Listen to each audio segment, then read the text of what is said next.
How did these 10 buildings change America? This Frank Lloyd Wright house might have inspired the design for your house. This New York skyscraper just may have been the model for your office building. And copies of this Boston landmark are probably all around you. I'm Jeffrey Baer. In this show, I'll be crisscrossing the country to visit 10 buildings that changed the way we all live, work, and play. Houses, skyscrapers, a factory and an airport, even a shopping mall. Just take a look. Each of these buildings was revolutionary in its time and then went on to be a trendsetter. This building is not like all those knockoffs. We'll go inside these seminal structures to see what makes them extraordinary. The most complicated piece to build is right there. We'll meet the daring architects and adventuresome clients who brought the buildings to life. If you're going to build a building, then you do the best building as you can. And we'll discover the shocking, funny, and even sad stories of how these buildings came to be. By the time this show is finished, you'll look at buildings all around you in a totally different way. Because they just may have been inspired by these 10 buildings that changed America.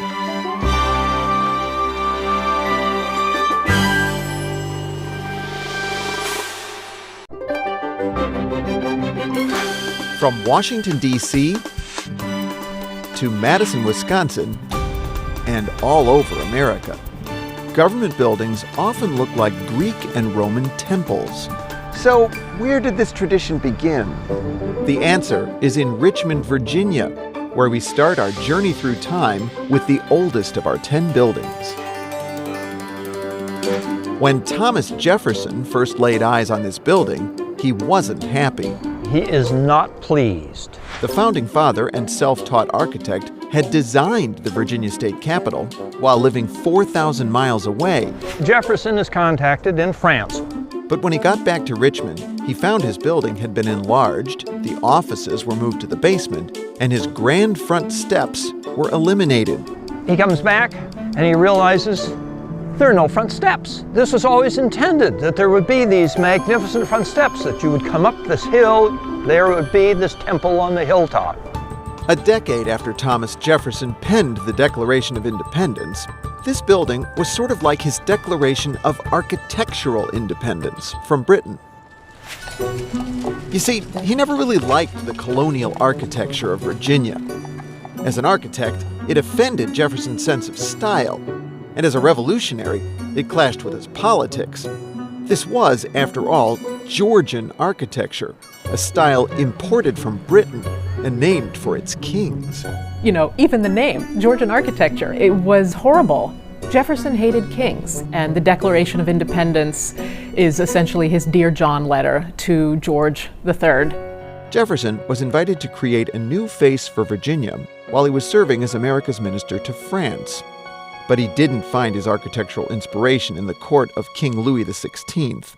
Instead, Jefferson looked back to the great classical buildings of Rome, which he knew so well from his architecture books.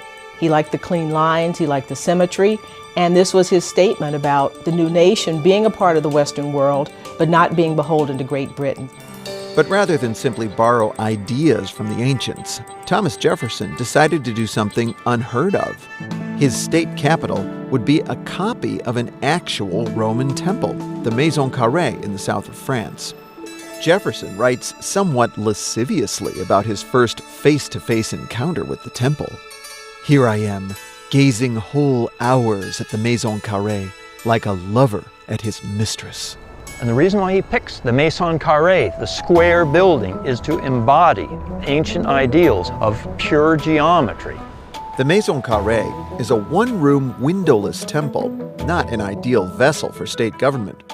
So, with the help of French architect Charles-Louis Clereceau, Jefferson made a few practical changes. While the Maison Carrée sported fancy Corinthian columns, he thought the workmen in Virginia could only handle simpler, Ionic ones. Because the Ionic order are much easier to carve. And where in a Roman temple there might have been a statue of a god, Jefferson planned for a statue of America's first president.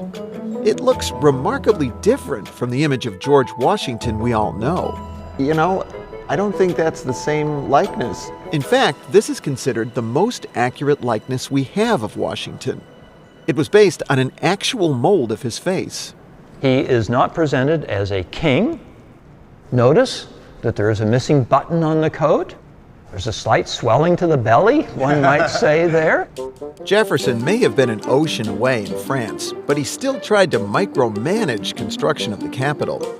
He shipped this scale model back to Virginia, which remarkably survives today. Plus these obsessively detailed drawings. This was an obsessive individual with many different areas. He sometimes would draw up his buildings with measurements down to 1/100th of an inch. Now, can you imagine a workman looking at that? It's likely that some of those workmen were slaves. Jefferson suggested that slaves work under the direction of an expert stone cutter. This is similar to the arrangement he used to build his home, Monticello. So this is something that he would have been very, very familiar with from his own experiences. But Thomas Jefferson's attempts to oversee the project from afar fell apart. His plans took months to reach Richmond. In the meantime, legislators grew impatient, and the builder broke ground on an entirely different design. Once the plans do get over here, they've already started the building, they've already got a foundation there. And that resulted in some of those troublesome changes to Jefferson's design, like leaving off his grand front steps, which wouldn't be added until after his death. Still, Jefferson's building would change American architecture. The Virginia State Capitol inspired American architects to use the classical temple form as the official face of this new nation. This was the first republic of the modern era to turn away from monarchy permanently. And this was radical, it was new, it was dangerous, and they announced all of this with Greco-Roman architecture.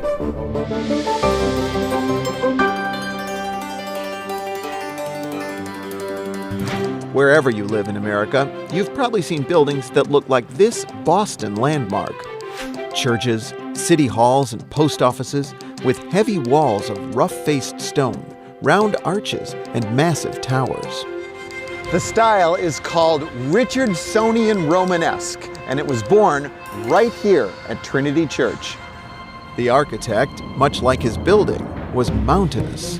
He weighed in his prime, if that was what we can call it, over 300 pounds. H.H. Richardson was a celebrity in the 1880s who famously dressed in a medieval monk's robe and lived a very short life. He got his chance to change the face of American architecture when he was just 33. This invitation to compete for the job of designing Trinity Church.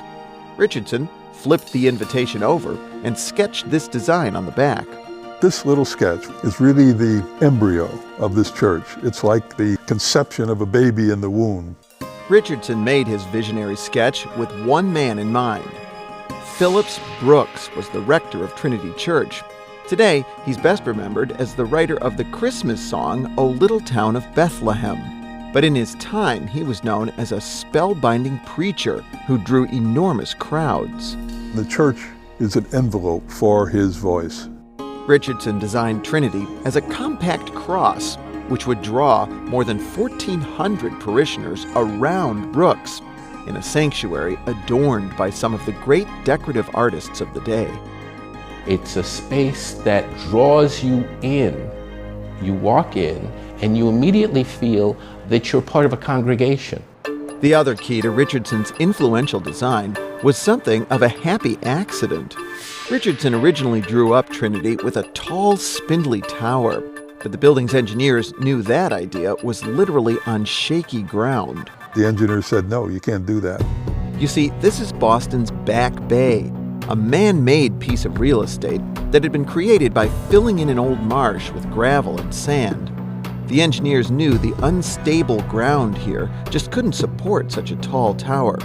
So Richardson was forced to adopt what would become Trinity's defining feature, a broad, earthbound tower. It's held up by 4 piers, which run down through the corners of the sanctuary, where they won't block views of the preacher. These piers are supported by huge granite footings below the church. which rest on 4,500 wood pilings, essentially tree trunks, that were driven into the gravelly ground. And they push each other so that they're stable. The broad tower and boxy sanctuary came together to make that mountainous form, which Richardson married with his take on the muscular Romanesque style of medieval Europe. The result was something entirely new, Richardsonian Romanesque. It's a fantastic kind of architecture. It's very massive, with these fantastic arches and this articulated masonry that really looks as if it was chiseled right out of rock on the site. It's a style with old world roots, transformed into something fresh and distinctly American. This grew out of a golden age after the Civil War, when the nation's painters, writers, and architects were all enjoying a so-called American Renaissance. Richardson's work as an architect reflected the sense of optimism and exuberance about the American future. Richardson would die at age 47, just 9 years after completing Trinity. But his Richardsonian Romanesque lived on. This style that was born in Boston was adopted by other architects across America. Richardsonian Romanesque took America by storm. It's everywhere, and it really goes from building type to building type. It can be a church, it can be a library. These were institutions that were building a nation. They all wanted to make that same message, that they were there to stay. And I would suggest that it was its solidity, its sense of having been there a long time and likely to be there a long time in the future.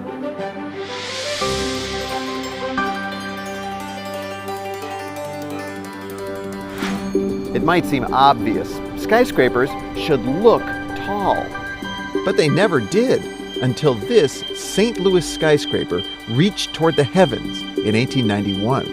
The thing about the Wainwright that's so extraordinary is it's the first building that revels in the height. Not just that it can go up to 10 stories, but that it can do that in a lyrical way. Louis Sullivan claimed to have designed the Wainwright building in just 3 minutes. But in reality, he was building on a decade of discoveries by other architects.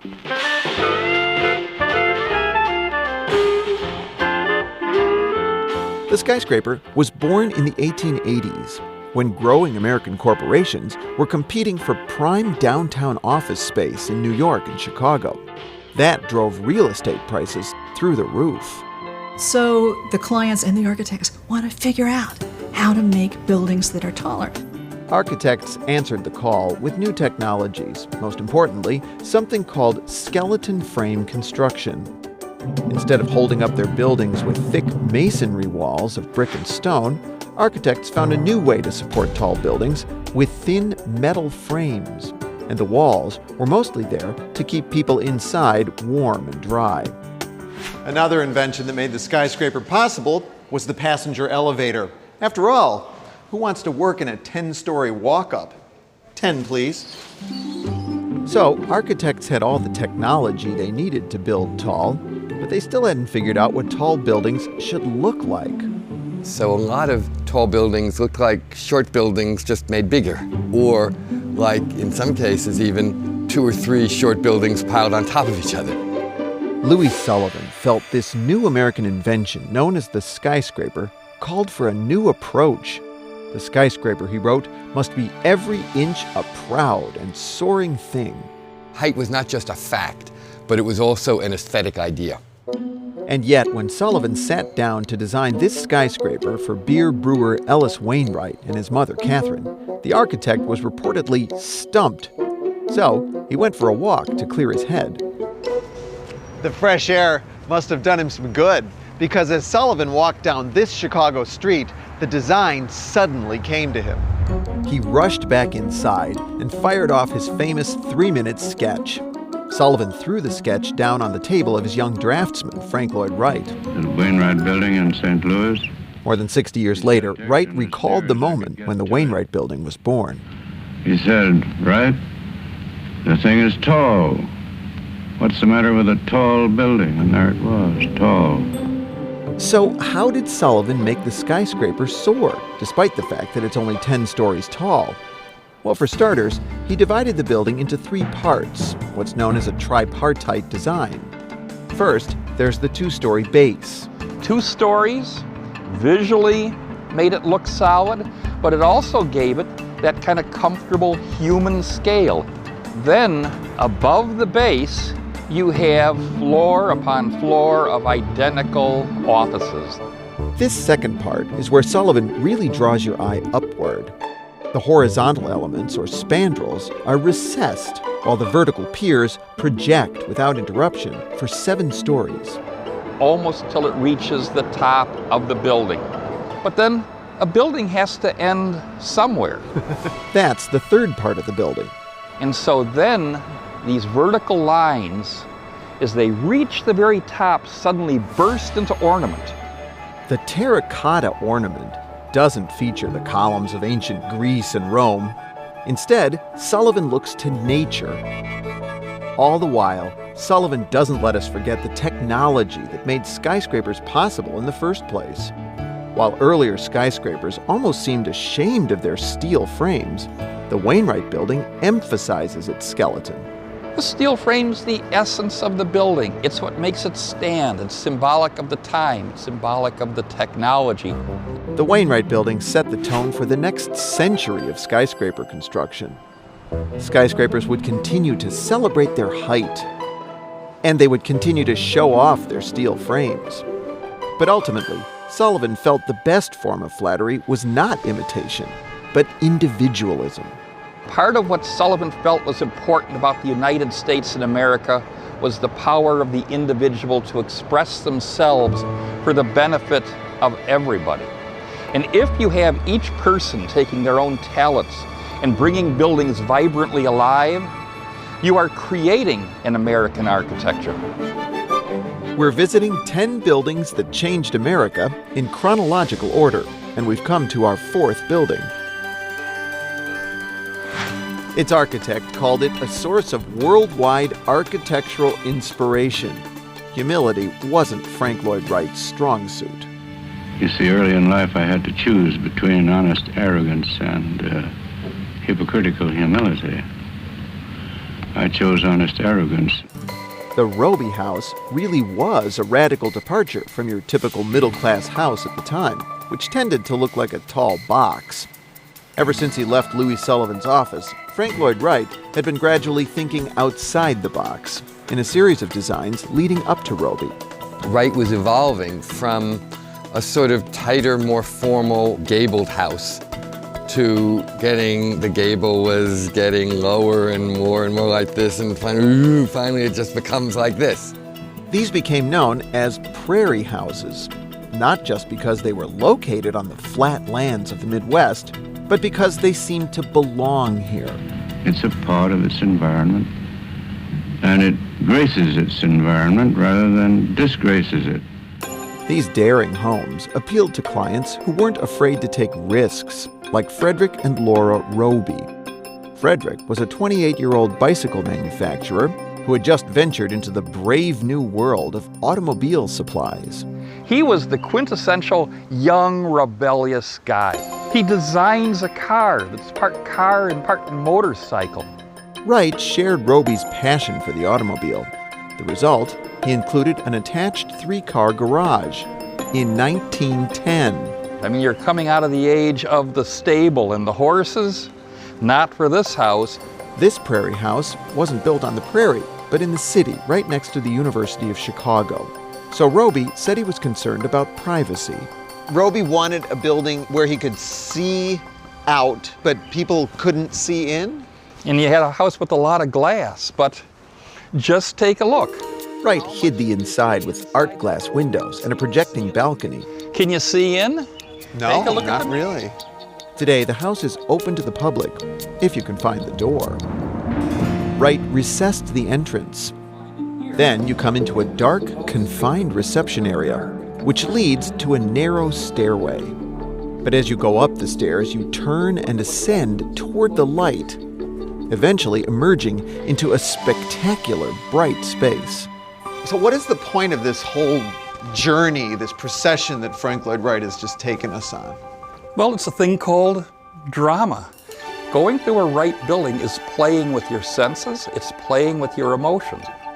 As you move through the house, one room flows seamlessly into the next, uninterrupted by walls or doors. You're in one continuous space. This revolutionary open plan is completely different from the typical house of the time, which was divided into discrete box-like rooms. It's literally breaking the box. And where old-fashioned houses had small windows punched into the walls and covered with drapes, the Roby house had continuous bands of art glass windows. The light surrounds you, the exterior surrounds you. And yet, despite all the modern features of this house, Frank Lloyd Wright also gave the Roby family a very traditional gathering place. And he builds fireplaces for the rest of his career because he's not trying to destroy domesticity or comfort. He sincerely wanted these to be places for families. But even as he was promoting traditional family values, Frank Lloyd Wright was involved in an affair with the wife of a client. While the Roby house was still under construction, Wright and his mistress left their families and fled to Europe, which made huge headlines in the paper. The Roby house wasn't good for Roby's marriage either. A year after moving in, Laura and the 2 kids moved out. The house was put up for sale. Roby, his great dream house, he wasn't here barely a year. But Frank Lloyd Wright would return to the Roby house when it was threatened with demolition in 1957. The 89-year-old architect had gone on to design some of America's most famous buildings. But he felt compelled to defend this earlier work, which he not so humbly called a cornerstone of American architecture. By then, it was clear just how influential Frank Lloyd Wright's ideas had become. Builders had been cranking out suburban homes that took a page from Wright's book.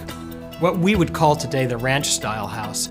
Low-slung, horizontal, overhanging eaves, low-pitched roofs, and windows gathered together in strips. Where had we seen that before? I remember Frank Lloyd Wright.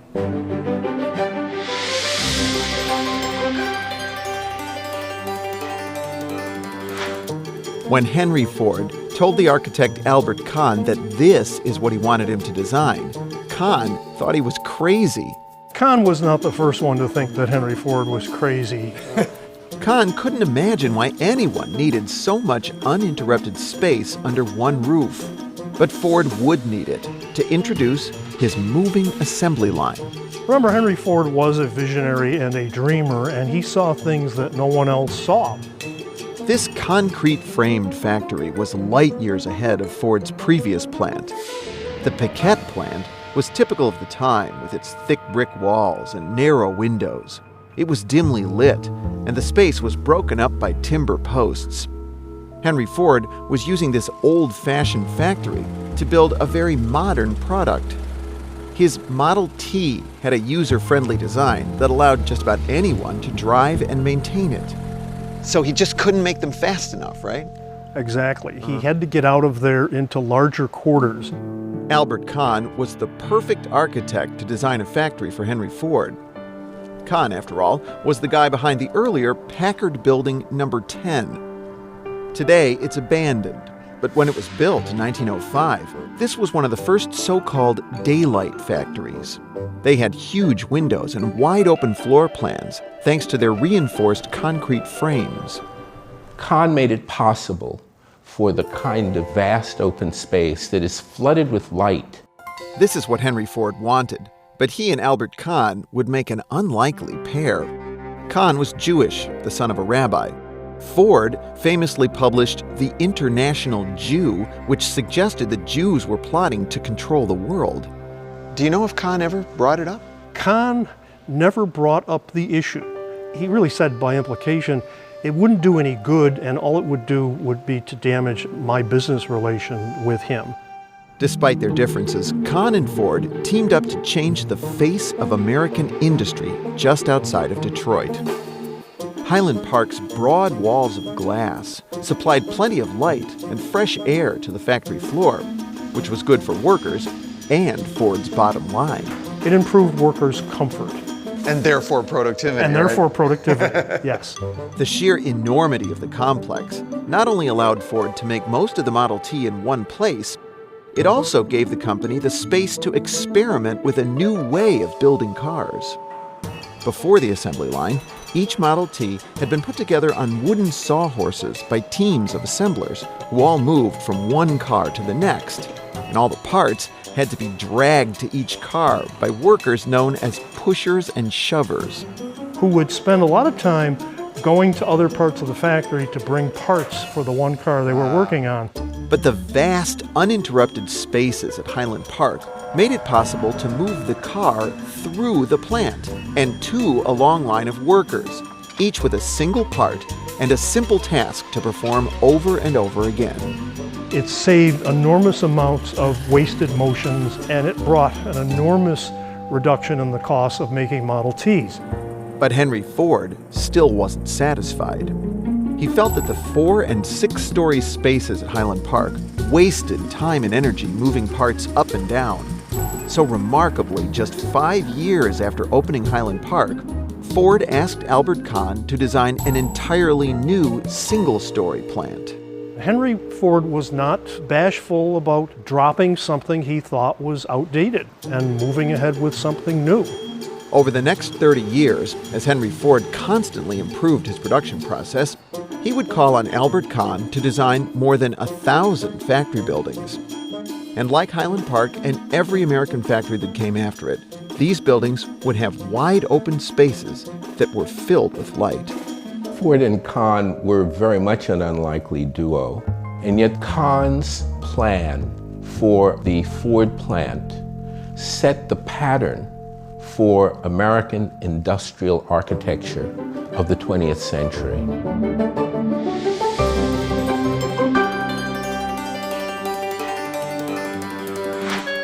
You may not know his name, but you definitely know his creation.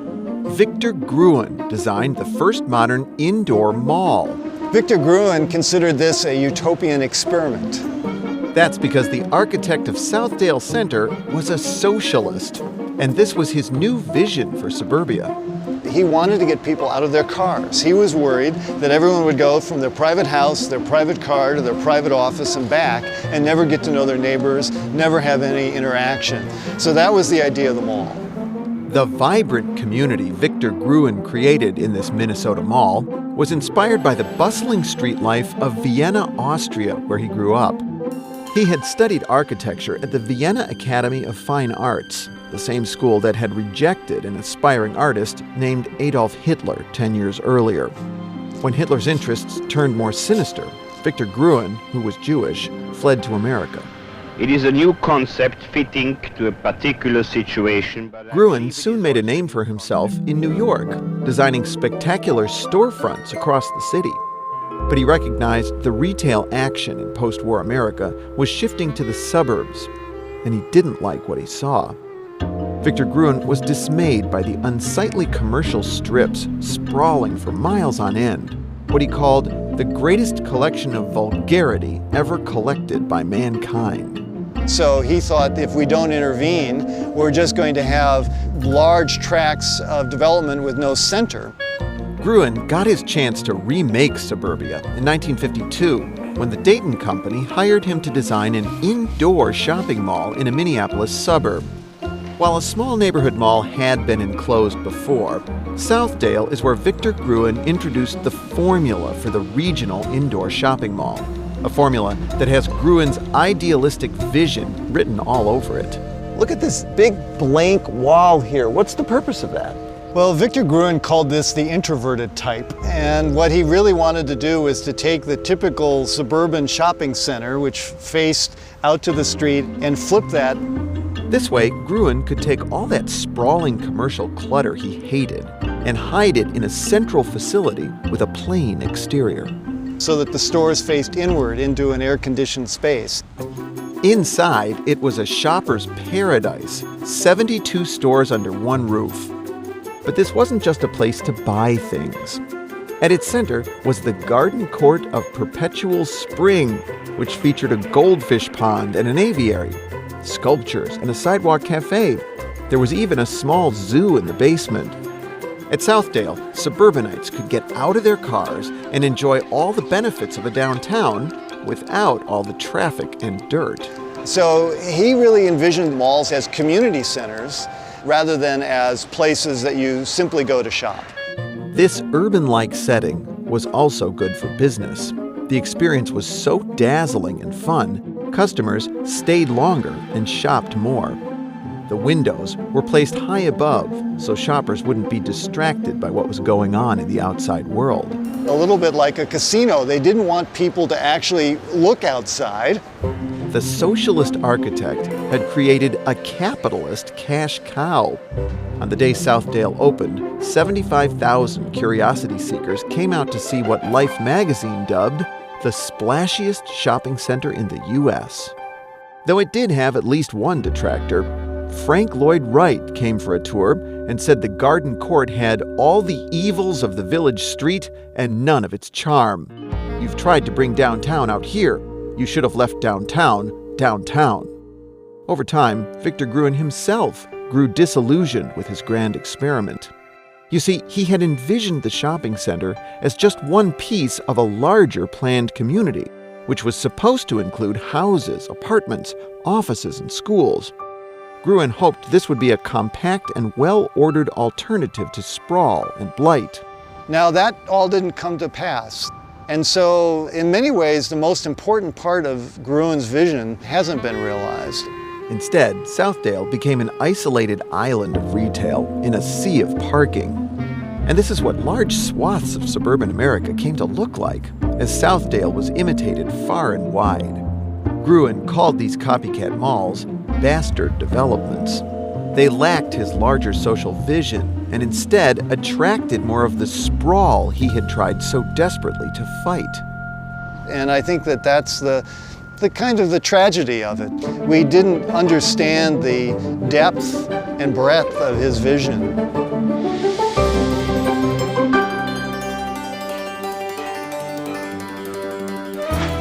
It's been so widely imitated that today it almost looks ordinary.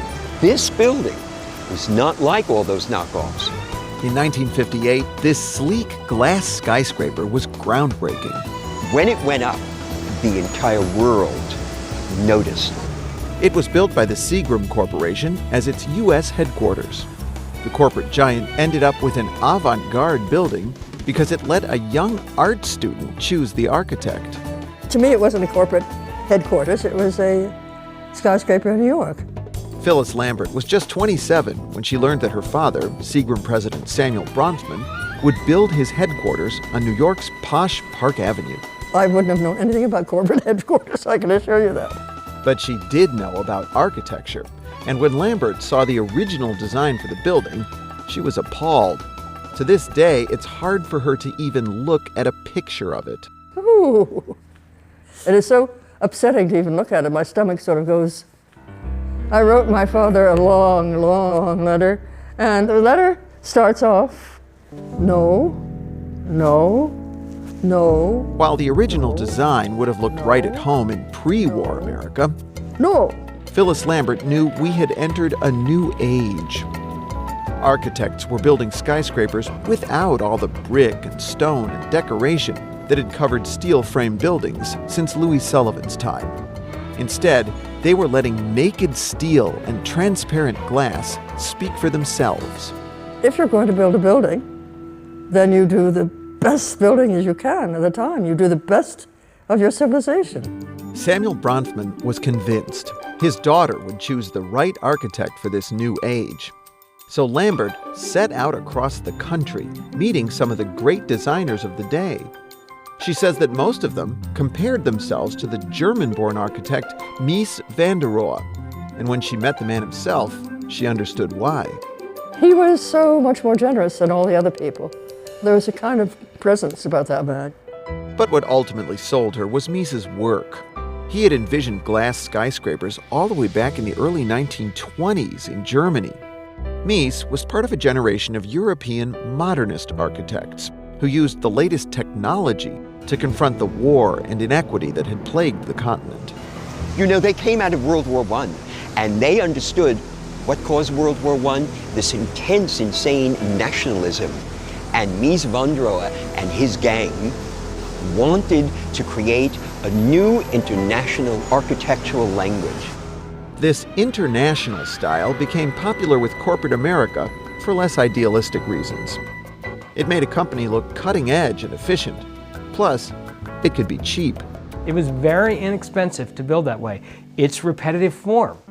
But when Mies van der Rohe met with Samuel Bronfman, he quickly learned that saving money was not on the agenda for the Seagram building. Mies said to my father, "What kind of materials do you like?"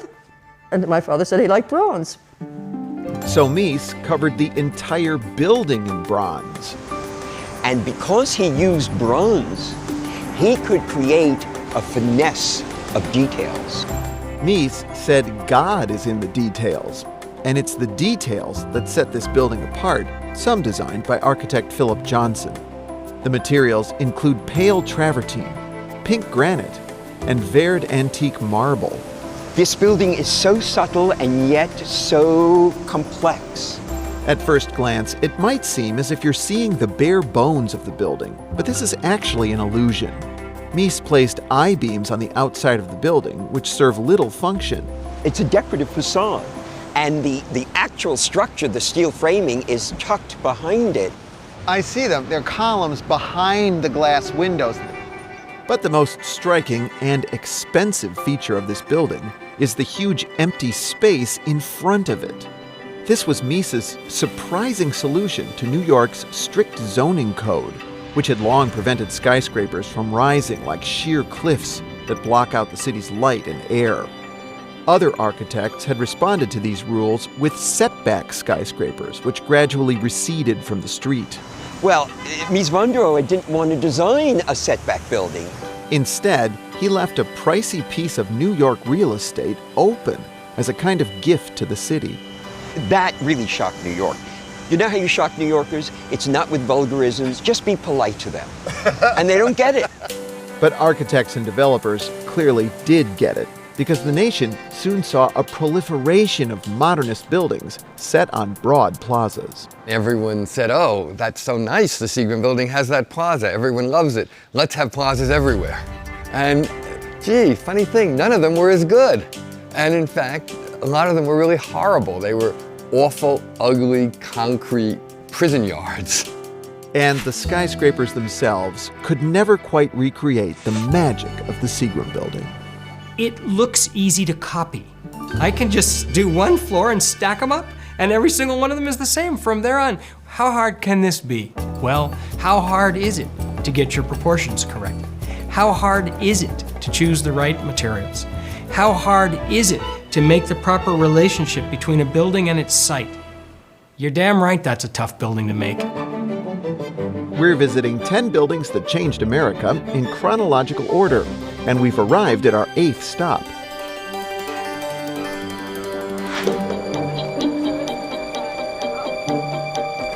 Today, it's almost hard to believe, but there was a time when getting on a plane was a joyful experience. And few airports captured the magic of early jet travel like this one. In the 1960s, air travel was still a very special thing. Suddenly people could fly nonstop across the ocean, all these glamorous spots, and Eero Saarinen, the architect, successfully captures that sense of excitement and anticipation. Dulles has all the sculptural stylishness Eero Saarinen was known for. In an era often remembered for its understated glass boxes, Saarinen offered a more expressive brand of modernism. He understood the kind of spectacle that architecture could be and the theatricality that was suppressed in the more rational avant-garde modern architecture. Saarinen was finishing his design for a new TWA terminal in New York when he got the call to design Dulles outside Washington, D.C. But this wasn't just any airport. Dulles would be the first airport in the world built expressly for jets. Saarinen said this is a different kind of transit. We are transporting ourselves in a new machine and a new era, and we have to represent that. Saarinen decided to take a highly scientific approach. He started by sending teams of researchers out to American airports armed with stopwatches. How fast do people move from point A to point B? What are their patterns of transit within a building? Why are they going from A to B? Saarinen found that people had to do a lot of walking to get to their planes. That's because these airports had originally been designed to serve smaller propeller-driven planes. And now they were adapting to the oversized needs of jets by cobbling together an endless expanse of terminal fingers, lounges, and new telescoping gangplanks. Saarinen was really eager to try to avoid those fingers, those tentacles coming out of airport terminals that were already starting to create such a mess. So at Dulles, Saarinen designed a single, narrow terminal where passengers only had to walk 150 feet. Then, a contraption called a mobile lounge would whisk them away to their plane. So 150 feet, and then you were ready to relax and get ready to travel. A half-century later, some of the mobile lounges are still in use. These were designed to work like actual lounges. You could relax in here with a cigarette and a drink while the lounge took you to your plane. Saarinen wanted this to look like a 20th century gateway to the nation's capital. So he combined the curviness of the jet age with the classicism of Washington, D.C. I think it's easy to see this front part of the building as an abstraction of a classical temple. With the columns. With the columns, the colonnade, sort of in keeping with the official architecture of Washington, D.C. The columns hold up the swooping concrete roof in a way the ancient Greeks never could have imagined.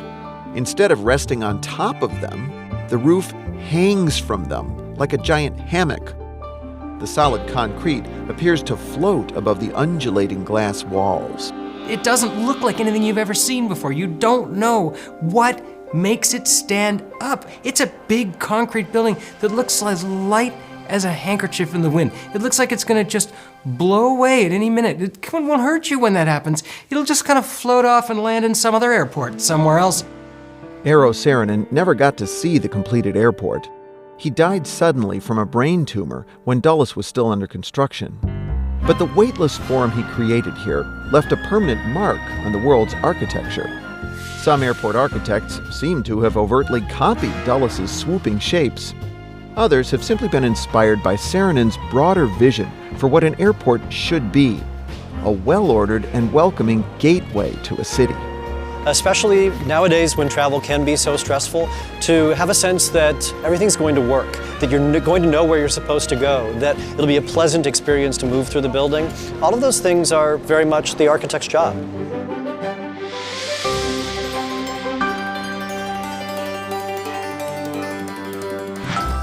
It's been called the first postmodern building. Its architect thumbed his nose at modernism's strict rules.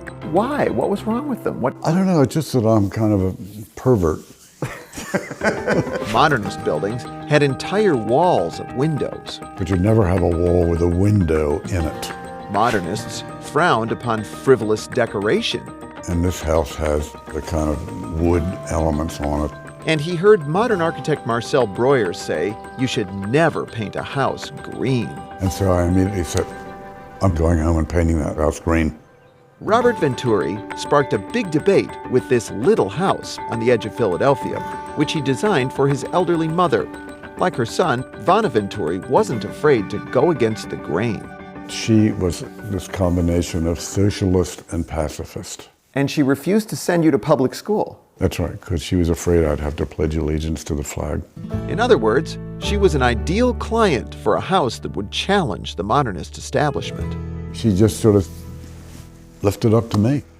Robert Venturi's problem with modernists was that they tried to meet the complicated needs of our society with grand schemes and rigid rules. The result, he felt, was bland architecture that people had trouble connecting with. Mies van der Rohe famously declared, "Less is more." Venturi shot back, "Less is a bore." He said, why should we be reducing architecture to this pure, simple, minimalist object? But Robert Venturi's manifesto against modernism didn't come easily. For 4 years, he designed and redesigned the house. He started designing it when we met. I met him in 1960.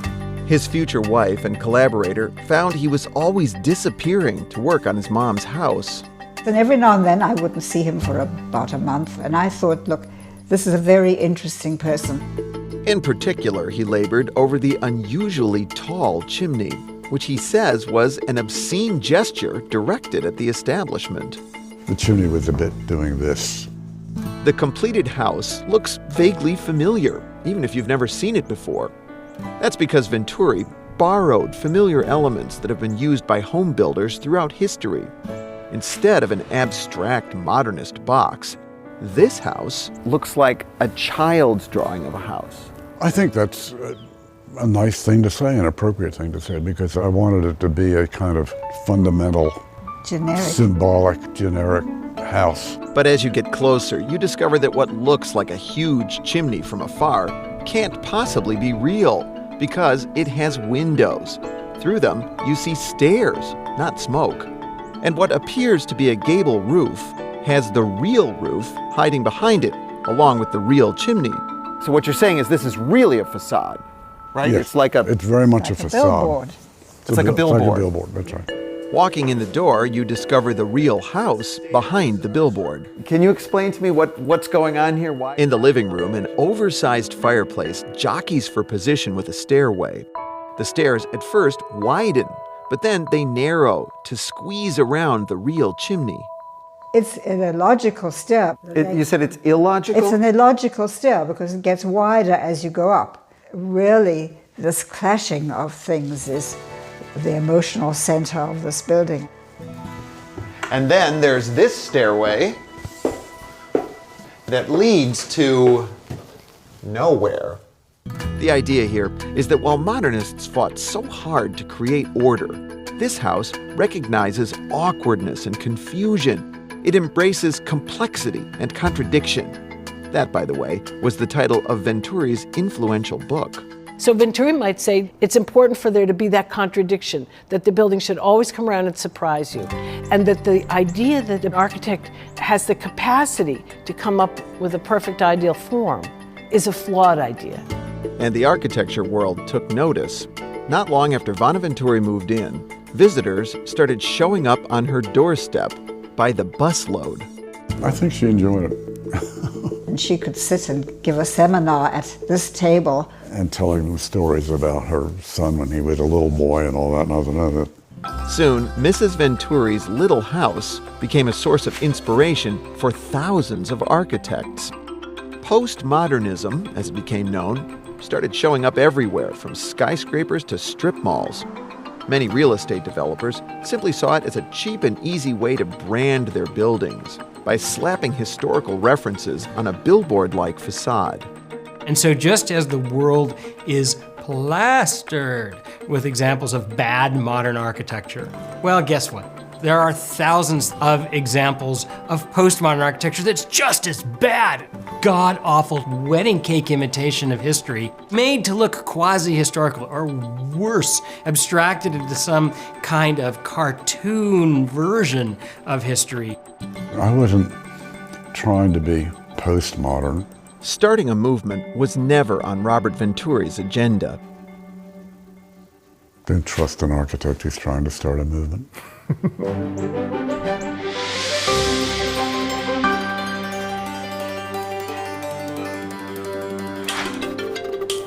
When Walt Disney's widow announced that she would help pay for a new classical music hall for Los Angeles, many expected a conservative building. The architect says the Disney family's own lawyer requested traditional touches, like brass handrails. So I put more brass handrails in than was necessary for that guy. And I brought him over here and I said, "Is that enough brass handrails for you?" Today, Frank Gehry is arguably America's most acclaimed living architect, known for building splashy cultural institutions around the world. But back in 1988, he was a long shot in the competition to design this concert hall in his own hometown. It was the least likeliest thing that I thought would ever happen to me in my life.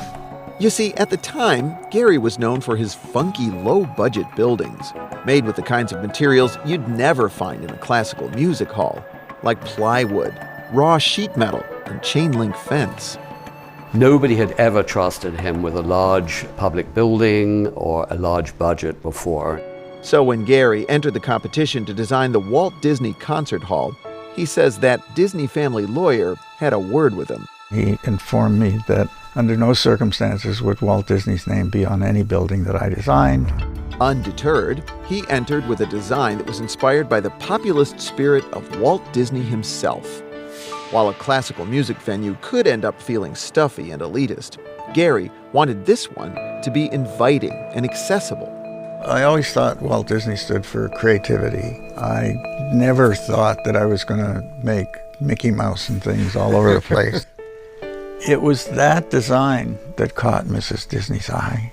Frank Gehry got the job. I couldn't believe it. But because of a long string of financial and political problems, it would be another 15 years before he could finish the building. Gehry used the time to take his winning entry and extensively redesign it from the inside out. My notion was that there's a box. Working with an acoustical consultant, Gehry found that a box-shaped hall would produce the best sound. Like that. But within the confines of that container, he wanted to figure out how to create an intimate relationship between the audience and the orchestra. Instead of seeing the back of people's heads, you're looking at faces. The faces of the audience, the faces of the orchestra. That's what he wanted. But the acoustician says it's got to be a box. So he's wriggling within the box. Gehry's solution was to build this sculptural saddle-shaped seating deck in which the audience completely envelops the orchestra. That feeling does change the way the orchestra plays. Because they feel it. They feel this. And when they play better, these guys respond better and these guys play better. So it's that. The billowing shapes are echoed on the outside in stainless steel. They're inspired by Gehry's love of sailing. These sails form a wrapper around the building, which masks its more mundane inner workings. Well, the building's a box. Yeah. And I put the toilets and elevators on each side. But the outside of the building, you don't necessarily see that. Well, see that wall, those two walls? They're against the box. And all I did was tweak the corner. And so once I did that, then the next level down, I did the same. In other places, the architect says the shapes relate to the building's neighbors, including the old music hall across the street. That happened by accident. This building's highly complex forms couldn't have been made in the era before computers. Frank Gehry's office has transformed the architecture business with its use of software that was originally created to design fighter jets. There's a whole lot of technology running around in what seems like whimsical shape making. Frank Gehry's unique forms are rarely imitated by other architects. But his pioneering technology and daring spirit have offered us a new model for how to create successful public buildings using adventuresome architecture. I think Frank Gehry has changed architecture. Disney Hall liberates the spirits of everybody who walks by it, and I think in the same way, this has liberated architects to be bold. Frank Gehry is part of a bold American tradition. In this young country, some architects have felt free to cast aside the entrenched artistic traditions of the old world. In America, architects have been able to brazenly redefine what buildings should look like, whether by reaching into the past to breathe new life into old forms, by using the latest technology to change the way we live, or by inventing forms we've never seen before. They've shown that American architecture isn't so much a single style as it is an endless process of reinvention. There isn't a thing you point at and say, that's American architecture. We beg, borrow, and steal. We reshape, and we create interesting architecture. Whether that's the wholly original person of a Frank Lloyd Wright, the importation of a Mies van der Rohe, or the complete futurism of a new firm, we really relish, as a nation, that sort of architectural ferment. Well, we really do.